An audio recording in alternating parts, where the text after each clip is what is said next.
एक अकेला इस शहर में जहां भगवान श्री राम ने जल समाधि ली थी और जहां नवाबी संस्कृति की समृद्ध विरासत के कई प्रतीक मौजूद हैं। नवाबों का शहर नाम से मशहूर ये जगह अपनी गंगा जमुनी तहजीब के लिए जानी जाती है। नितिन सुखीजा आज एक अकेला इस शहर में सीजन 2 के साथ आपको लेकर जा रहे हैं वहां जो शहर ऐतिहासिक और पौराणिक दोनों ही दृष्टि से काफी महत्व रखता है।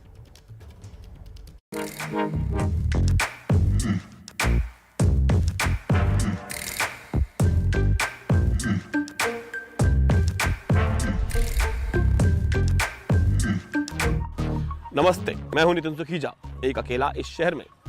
इससे पहले कि शुरू करें आज के शहर का सफर, डाल लेते हैं एक नजर कुछ जरूरी बातों पर।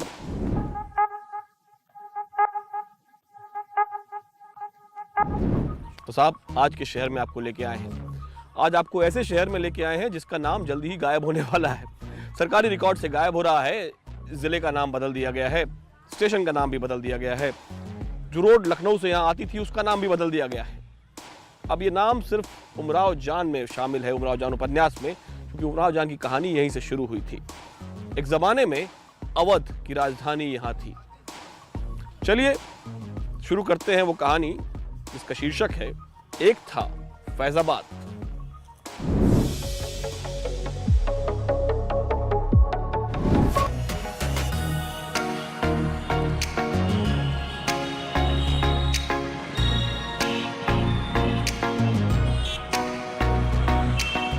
ऐसा माना जाता है कि फैजाबाद की स्थापना अवध के पहले नवाब सादत अली खान ने 1730 में की थी।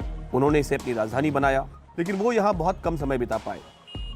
तीसरे नवाब शुजाउद्दौला यहाँ रहते थे और उन्होंने नदी के तट पर 1764 में एक दुर्ग का निर्माण भी करवाया था। 1775 में अवध की राजधानी को लखनऊ ले जाया गया और उसके बाद से फैजाबाद की आन बान शान धीरे धीरे कम होती चली गई। हमने यहाँ के सफर की शुरुआत की शुजाउद्दौला के मकबरे से।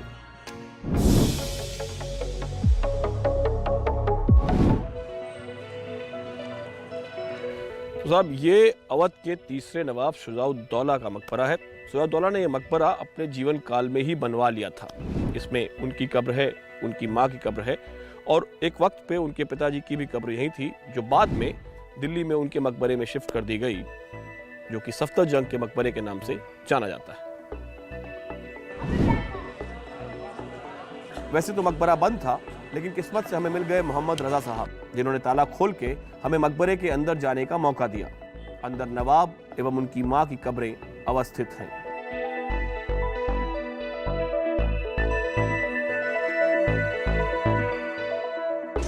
ये वाली मज़ार जो है नवाब साहब के बाबर, इनकी वसीयत थी कि हमारी कब्र दिल्ली के मकबरे में रहेगी। सफदरजंग रोड पर सफदरजंग का मकबरा है जी।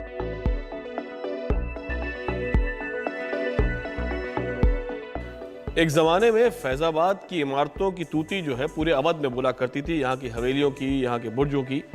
ये अलग बात है कि अब नवाब शुजाउद्दौला का मकबरा खुद खस्ता हाल में है। लखौरी ईंटों से बने इस मकबरे को गुलाब बाड़ी का नाम दिया गया। मौसम में चारों तरफ गुलाब के फूल नजर आते हैं। परकोटे के अंदर एक मस्जिद, इमाम बाड़ा, शाही हमाम और एक बारादरी भी बनाई गई थी। मकबरा मुगलों की 4 बाग शैली में बना है। वैसे तो हुमायूं के मकबरे और ताजमहल को बड़ा माना जाता है कि एक तरह का स्थापत्य कला है, एक 4 बाग शैली में मकबरे बने हुए हैं, लेकिन अगर ढूंढा जाए तो हिंदुस्तान के छोटे शहरों में भी शिल्प कला की कमी नहीं है।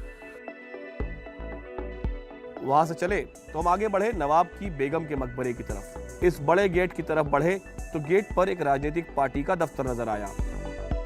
अंदर तो जैसे एक बस्ती सी बसी थी और फिर दूसरे गेट से अंदर जाते नजर आई ये बहुत ही खूबसूरत इमारत।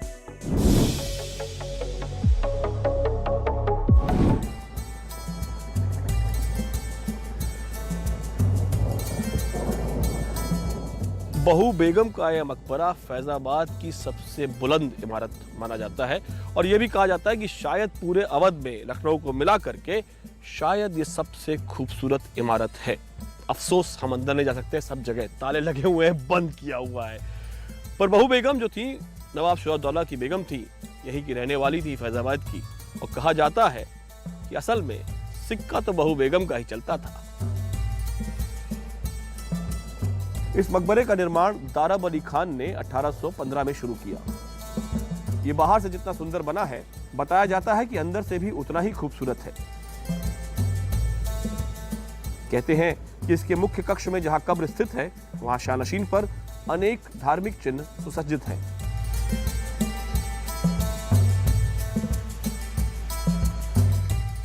हमें अंदर जाने के हर रास्ते पर ताला मिल रहा था।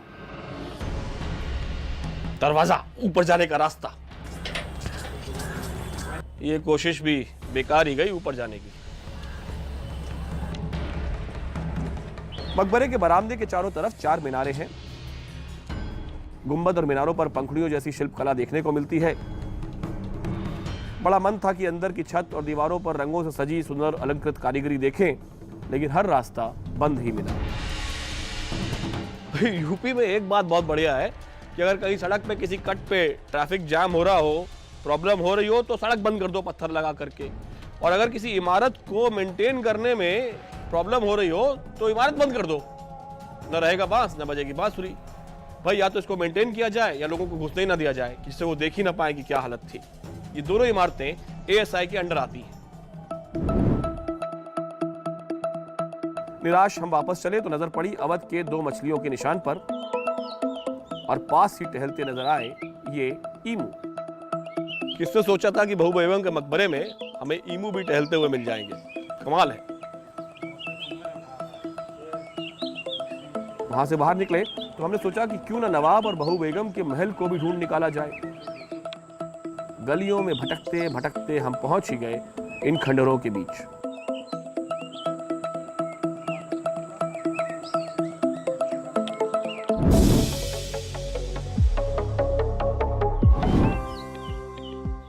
इस जगह को मोती महल कहा जाता है अभी भी। कभी यहाँ पे नवाब शुजाउद्दौला और उनकी बेगम बहू बेगम रहा करते थे। नवाब चले गए, नवाबी चली गई, रह गए तो विरासत में सिर्फ एक खंडहर। हम आपको ऐसे खंडहरों में सिर्फ इसलिए ले जाते हैं कि एक तो हमें इतिहास की जानकारी मिलती रहे, और दूसरा ये कि शायद कोई जागे और इस विरासत को बचाने के लिए कुछ कर जाए। इस महल में कभी रौनक रहा करती थी, आज इन दीवारों पर बंदर आराम करते हैं।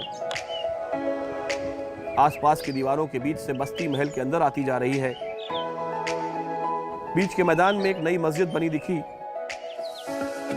मोती महल से बाहर निकले तो भूख लग चली थी। किसी ने बताया कि फैजाबाद में सबसे मशहूर हैं राम जी के समोसे।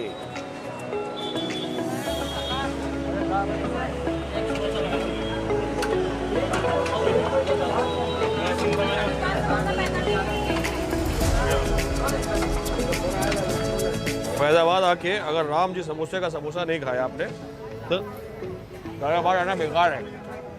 बहुत तीखा है, ये शायद इसीलिए बहुत फेमस है। और चटनी जो ऊपर डाली गई है, आहा, तीखी मीठी, साथ में गरम चाय। चला जाए, कहीं और घूमने चला जाए।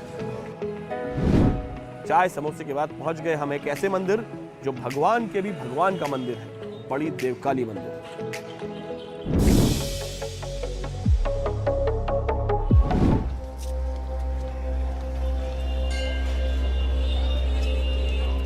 साहब बड़ी देवकाली मंदिर तो बंद निकला क्योंकि हम दोपहर के वक्त आए थे, लेकिन हमें राहुल पाठक यहाँ पे मिले। तो राहुल ये बताएं कि महत्ता क्या है इस मंदिर की, बड़ा मान्यता बहुत है इसकी। ये भैया बताते हैं माँ बड़ी देवकाली मंदिर जो भगवान श्री राम जी की कुल देवी हैं। भगवान जब श्री राम जी का जन्म हुआ था तो कौशल्या माता उनको लेकर के यहाँ आई थी दर्शन कराने के लिए, अयोध्या से बाहर। जी जी जी जी। राजा दशरथ जी के पिताजी राजा सुदर्शन, इनने यहाँ पे एक यज्ञ किया था, माता जी की स्थापना कराई थी। तब से ये मान्यता है कि किसी के घर में यहाँ से कई किलोमीटर दूर तक किसी के घर में बच्चे होते हैं तो 1.25 महीने बाद उनकी माता उनको लेके आती है माता जी के चरण में दर्शन कराने के लिए। ये भी मान्यता है कि नई शादियाँ जो होती हैं उसी लिबास में, जिस लिबास में वो शादी करते हैं और दर्शन करने के लिए माता के दरबार में आते हैं। मंदिर दोपहर में बंद रहता है, लेकिन मंदिर के बाहर बने छोटे से बाजार और इस सरोवर के किनारे ठीक ठाक भीड़ भाड़ दिखी। बड़ी देवकाली मंदिर के सामने ये जो सरोवर है यहाँ पर, इसमें कहा जाता है कि 7 कुएं हैं अंदर। अभी पानी का स्तर ऊपर है तो शायद दिख नहीं रहे हैं। 7 कुओं का पवित्र जल है, लोग उनका लाभ उठाना चाहते हैं। अफसोस की बात यह है कि उस लाभ उठाने के चक्कर में लोग गंदगी फैला जाते हैं। राम जी की कुलदेवी के मंदिर से आगे चले तो फैजाबाद कैंट के अंदर होते हुए हम पहुंच गए सरयू नदी के किनारे गुप्तार घाट।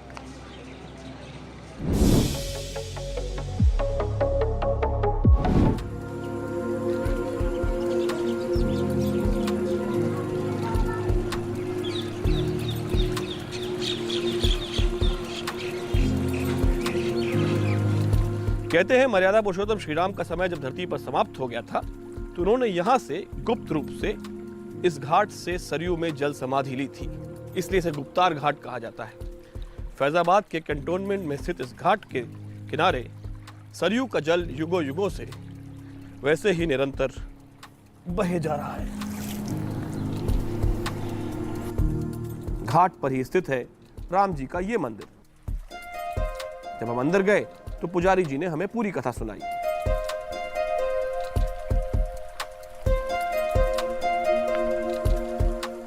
भगवान को जब अंतर ध्यान होने का समय आया या अपने धाम जब पधारने का समय आया तो उनकी कृपा से यमराज पधारे। यमराज ने शर्त रखा कि प्रभु हम आपसे कुछ वार्ता करना चाहते हैं, लेकिन हमारी आपकी बात को ना कोई सुने ना देखे।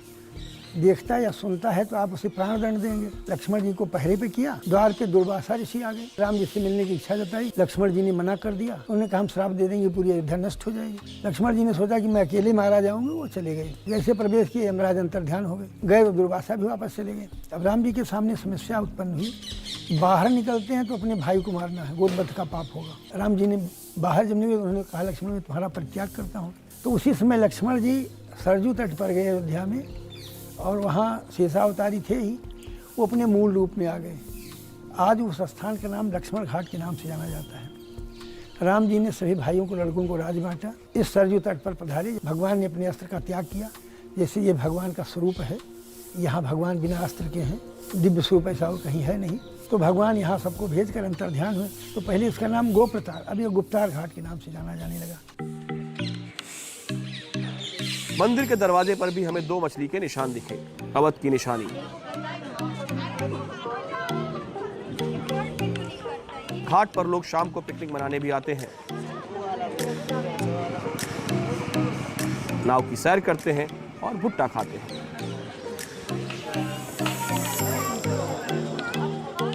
तो अब इससे पहले कि फैजाबाद का सफर हम खत्म करें, हमने सोचा कि फैजाबाद का नाम कैसे पड़ा होगा। तो पता लगाया, लोगों से पूछा, तो 2 बातें समझ में आई। एक ये कि कोई एक फैज बख्श साहब थे जो कि नवाब के दरबारी थे, उनके नाम पर बना।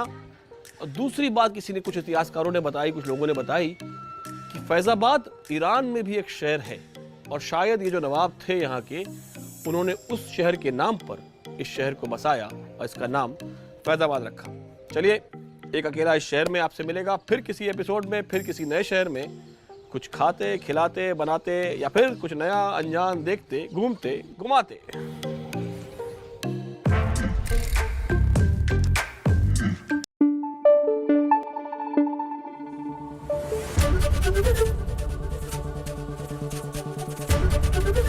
एबीपी न्यूज आपको रखे आगे।